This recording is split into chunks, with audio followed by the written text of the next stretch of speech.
अल्लाह के रसूल सल्लल्लाहु ताला अलैहि वसल्लम ने मुआशरती अखलाक जो बयान किए हैं वो आज ज़रूर सुनो और दूसरों तक पहुँचाओ।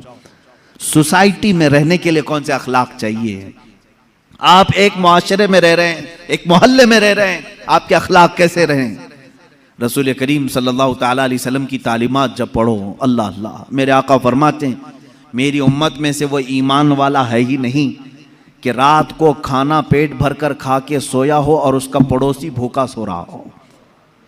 उसके पड़ोसी के घर में अगर खाना नहीं था और तुम्हारे घर में खाना पका था तो तुमको अल्लाह के नबी सल्लल्लाहु अलैहि वसल्लम ने फरमाया अभी तुम ईमान के दर्जे को पहुंचे नहीं।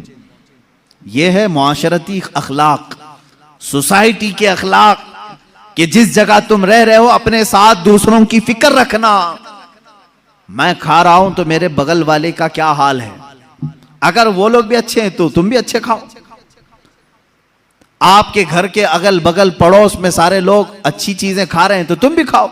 यहां तक कि हुजूर अकरम सल्लल्लाहु अलैहि वसल्लम ने फरमाया जब तुम सालन बनाया करो तो पानी ज्यादा डाल लो। क्यों? पतला सालन खाना अच्छा है? पतला सालन खाना अच्छा है? हुजूर पाक सल्लल्लाहु ताला अलैहि वसल्लम के तालीमात का मफहूम मैं बता रहा हूं।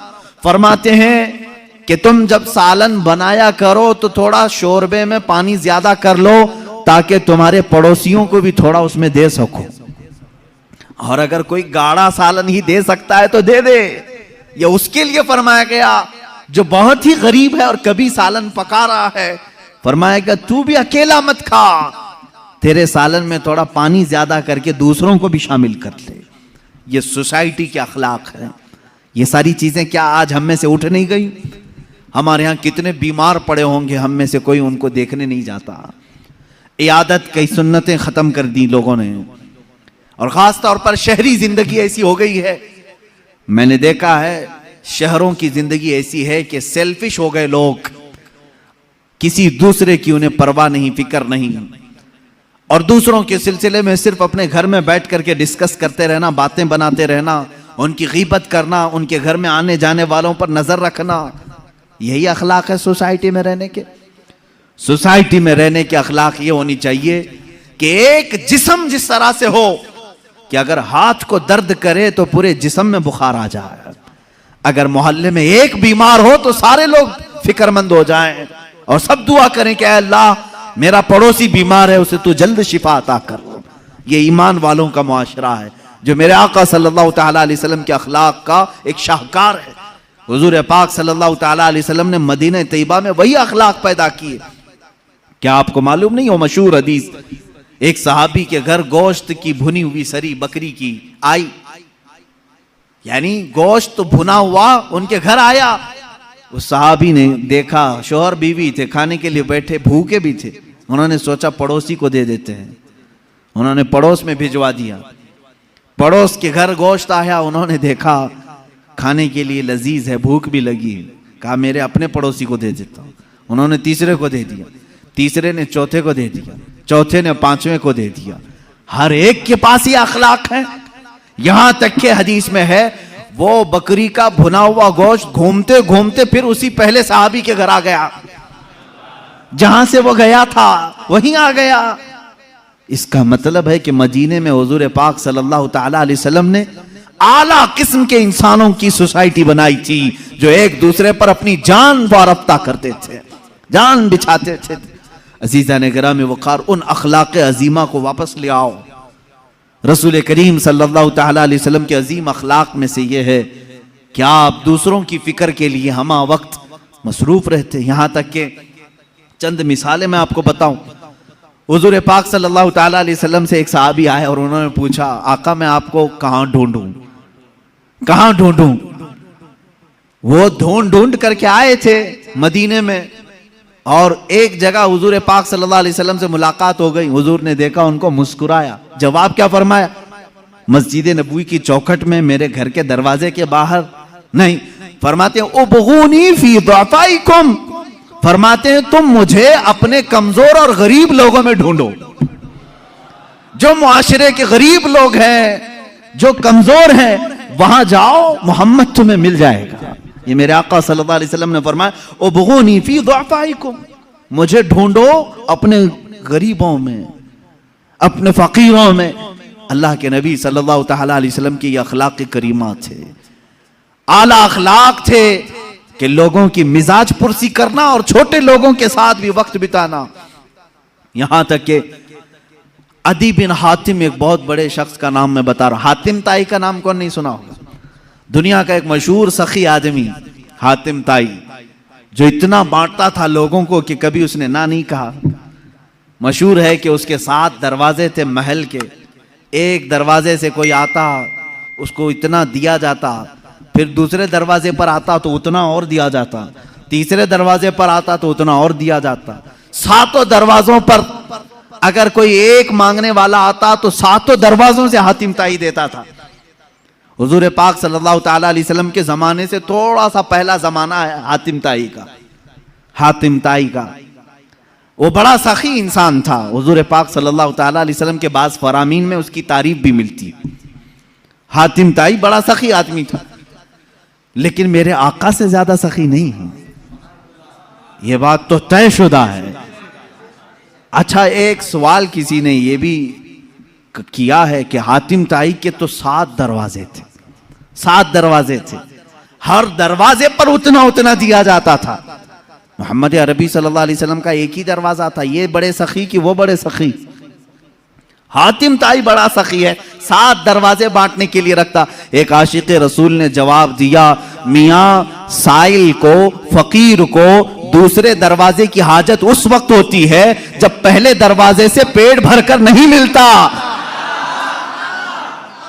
यहां तो इतना दिया जाता है कि दूसरे दरवाजे की हाजत ही नहीं।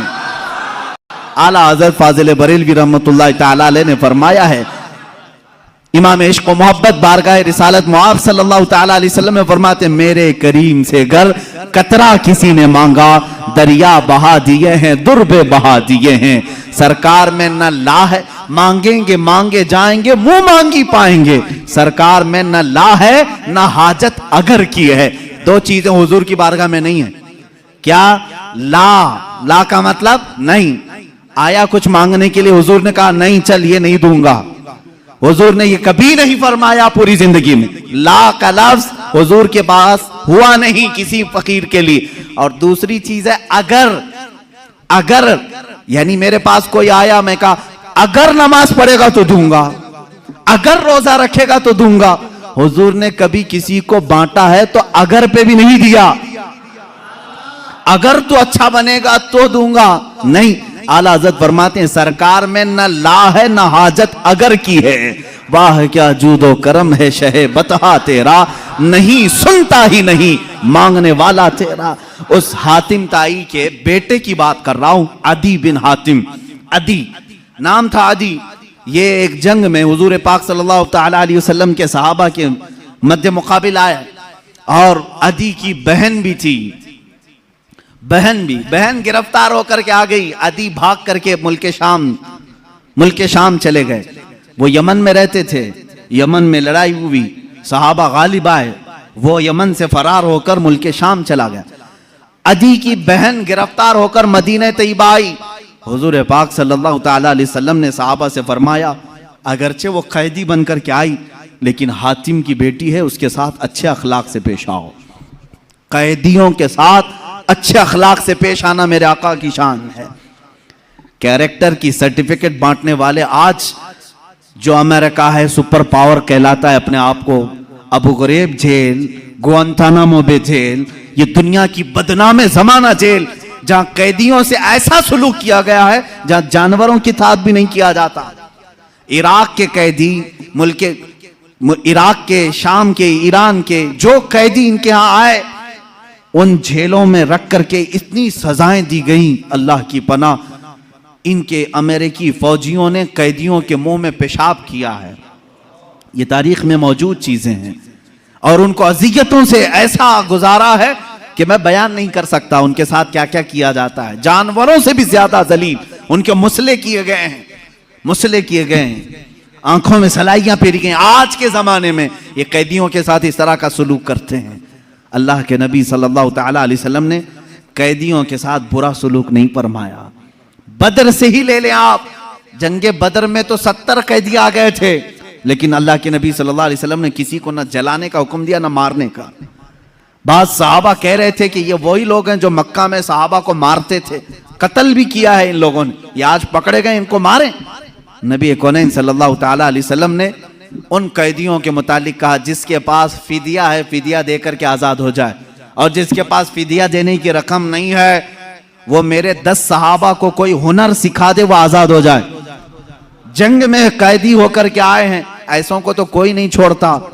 आप देख ले, बॉर्डर क्रॉस होकर के कभी हिंदुस्तानी पाकिस्तान पहुंच जाए, 40 साल तक ना पाकिस्तान छोड़ता है ना कहीं कोई दूसरा मुल्क छोड़ता है। बॉर्डर क्रॉस कर लिया, इलीगल कैदी है वो, पूरी जिंदगी का कैदी, आज पूरी दुनिया जानती है। लेकिन अखलाक रसूल की एक मिसाल तुम नहीं पेश कर सकोगे कैदियों के साथ। कैदी जब आ जाते थे तो मस्जिद नबवी में ही उन्हें रखा जाता था, ऐसा नहीं कि उनको जंगल में, मैदान में, सहरा में बांध करके रखते। मस्जिद नबवी का एक हिस्सा उनके लिए रख दिया गया था कि जो भी जंगों में कैदी गिरफ्तार होकर के आए उन्हें यहां रखो। क्यों? इसलिए कि वो कैदी सिर्फ 2 दिन कैद में रहते, 3 दिन कैद में रहते, फिर छूट जाते। क्यों छूट क्यों जाते? इसलिए कि सहाबा के अखलाक और नमाजें जो देखते वहीं से वो कलमे पढ़ने लग जाते थे।